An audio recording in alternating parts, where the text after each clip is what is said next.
অনেক দিন হলো আমাদের বিয়ে হয়েছে, কোনো সন্তান নেই।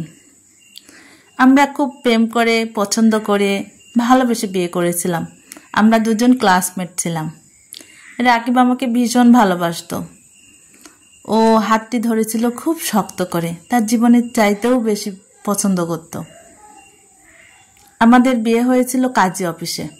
যদিও কষ্ট পেয়েছিলাম বাবা মার অনুমতি ছাড়া বিয়ে করতে, তারপরেও আমরা খুব সুখী ছিলাম যে আমরা ভালোবাসাকে একটা জায়গায় পৌঁছাতে পেরেছি। বিয়ের প্রথম প্রথম শ্বশুর শাশুড়ি ননদ সবাই আমাকে ভীষণ ভালোবাসতো, ঠিক মেয়ের মতো। আমার ননদ তো সবসময় আমাকে বোন ভাবতো। সে প্রতিটা বিষয়ে আমাকে সঙ্গ দিত, গল্প করতো, সব বিষয়ে শেয়ার করতো।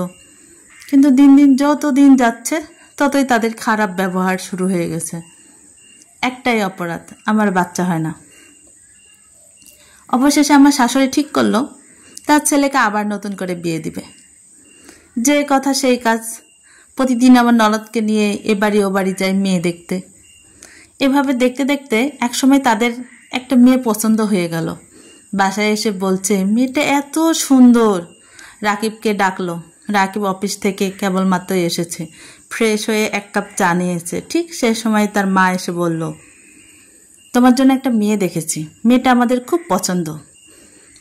মেয়েটা দেখলে তোমার ভালো লাগবে, সেই হবে লক্ষ্মী বৌমা।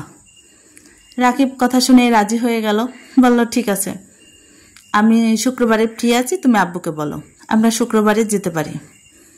শুক্রবারে বাসা থেকে সবাই বের হয়ে গেল মেয়েটা দেখতে।